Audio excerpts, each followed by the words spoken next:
नमस्कार, मैं डॉक्टर श्रद्धा वशिष्ठ आपका सबकी शिक्षा में बेहद स्वागत करती हूँ। माननीय दिल्ली हाई कोर्ट का कहना है साफ कि जिस बच्चे का नाम कंप्यूटराइज्ड ड्रॉ के माध्यम से जिस भी स्कूल के लिए चयनित किया जाएगा, उस स्कूल को उस बच्चे को दाखिला देना ही होगा। लेकिन यदि कागजात जो आपने फॉर्म भरते समय देने की बात कही है उनमें हुई थोड़ी सी गड़बड़, तो स्कूल को है पूरा अधिकार कि वह आपके बच्चे के दाखिले को रद्द कर सके।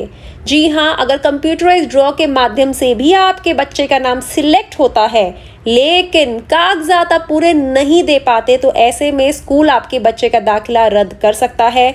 तो ऐसे वह कौन से ग्राउंड्स हैं, यानी कि वह कौन सी वजह है जिसका कारण आपके बच्चे को नाम आ जाने के बाद भी, नाम सिलेक्ट हो जाने के बाद भी दाखिला मिलने से प्राइवेट स्कूल रोक सकते हैं। तो आज ये बहुत ही महत्वपूर्ण जानकारी मैं आपको बताने जा रही हूँ। लेकिन सबसे पहले कहना चाहूँगी कि अगर आपने अभी तक सबकी शिक्षा को सब्सक्राइब नहीं करा है तो आज ही सबकी शिक्षा को सब्सक्राइब करें।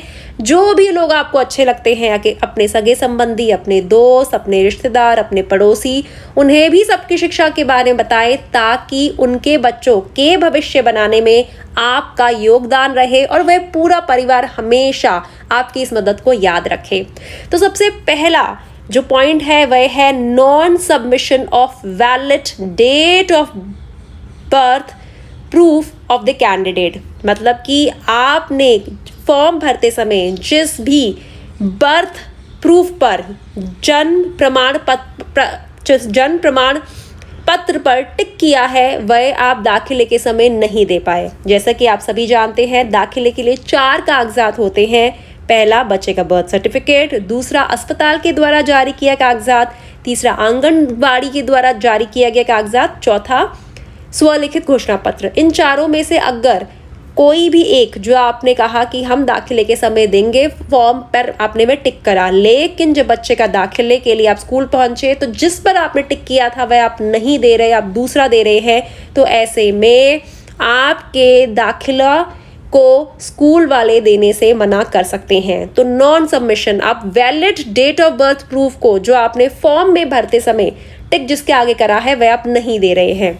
दूसरा non submission of valid residence proof, यानी कि निवास प्रमाण पत्र भी आप सही नहीं दे रहे हैं। जो योग्य निवास प्रमाण पत्र होना चाहिए जिस पे आपने टिक करा है आप वह नहीं दे रहे हैं। इसीलिए फॉर्म भरते समय हमेशा याद रखिएगा वही कागजात के आगे टिक लगाएं, वही कागजात देने की बात कहे जो आपके पास है।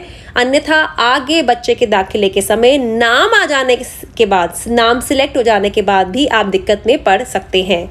Non submission of valid EWS DG and children with special needs proof, मतलब कि आप जिस भी श्रेणी के तहत आते हैं, चाहे वह EWS है, DG है या फिर children with special needs category है, उसके तहत जो कागजात आपको देने हैं वह आपके योग्य नहीं है। यानी कि EWS कैटेगरी के जो 4 ऑप्शंस होते हैं, जैसे कि आपको पता है income certificate, BPL card, I card, food security card, वे दिल्ली के नहीं बने हैं या फिर कोई और कमी है।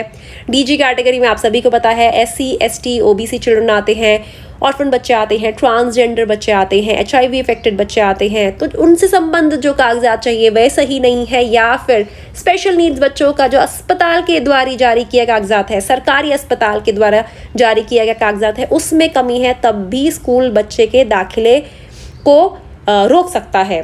अगला है mismatch of address details filled in the online form and documents produce at the time of admission, यानी कि आपने जो कागजात दिखाए उसमें जो आपका एड्रेस है और जो आपने एड्रेस फॉर्म भरते समय भरा वह दोनों एक नहीं है, वह मेल नहीं खा रहे हैं। जी हाँ, बहुत से लोग करते हैं ऐसा कि फॉर्म भरते समय अपना एड्रेस कुछ और लिख देते हैं लेकिन कागजात किसी और एड्रेस के होते हैं। तो मैं हमेशा से कहती हूँ जहाँ आप रहते हैं उसी एड्रेस के कागजात होने चाहिए और वही एड्रेस बिल्कुल सही आप फॉर्म में भरें। हालांकि डायरेक्टरेट ऑफ एजुकेशन कहता है कि स्पेलिंग की 1-2 स्पेलिंग की छोटी मोटी मिस्टेक को स्कूल नज़रअंदाज करे, लेकिन बहुत बार ऐसा होता है छोटी सी स्पेलिंग मिस्टेक के कारण भी बच्चे के दाखिले को रोका जा सकता है। लेकिन बहुत बार तो एड्रेस ही अलग होता है, फॉर्म में एड्रेस अलग, डॉक्यूमेंट में एड्रेस अलग, तो ऐसे में ध्यान रखें मिसमैच नहीं होना चाहिए। अगला, for EWS the income certificate doesn't show annual income as less than 1 lakh per annum.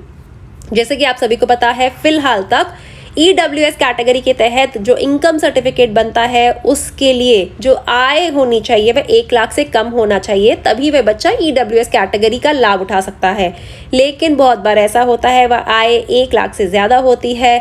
जब अभिभावक स्कूल में इनकम सर्टिफिकेट दिखाते हैं 1 लाख 1, 1 लाख 2, 1 लाख 3, कुछ भी 1 लाख से ज़्यादा है, वह 1 लाख से कम नहीं है, तो ऐसी स्थिति में बच्चे का दाखिला रद्द हो जाता है। और duplicate entry found at any stage of admission will be liable for rejection. बार बार आपको कहती हूँ, बार बार, बच्चे का एक ही फॉर्म भरें। आपका एक बच्चा है, उसके लिए WS कैटेगरी DG कैटेगरी के फॉर्म भरे हैं, एक फॉर्म भरे। 2 बच्चे हैं तो दोनों का एक फॉर्म होगा, एक बच्चे के नाम का एक फॉर्म।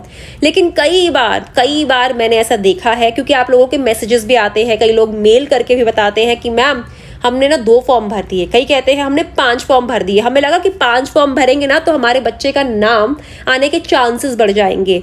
तो मैं कहना चाहूंगी, जब आप 1 से ज़्यादा फॉर्म भर देते हैं तो बच्चे के नाम के चांसेस बढ़ते नहीं है, बल्कि पूरी तरीके से खत्म हो जाते हैं, क्योंकि सारे फॉर्म जो आपने भरा है वे सभी रद्द हो जाते हैं, क्योंकि यह कंप्यूटर के माध्यम से दाखिले होते हैं। कंप्यूटर 1 सेकंड में पकड़ लेता है कि कौन सी मल्टीपल एंट्री है। तो अगर एक बच्चे के नाम से 1 से ज़्यादा आप फॉर्म भरेंगे तो फॉर्म रद्द हो जाएंगे, और स्कूल के पास यह एक बहुत अच्छा कह सकते हैं एक वजह होगी उनकी ना कहने की कि वह आपके बच्चे को दाखिला नहीं दे सकते, क्योंकि यह पाया गया कि डुप्लीकेट एंट्री आपके बच्चे के नाम की है फॉर्म में, यानी कि एक बच्चे के नाम के 1 से ज़्यादा फॉर्म भरे गए हैं।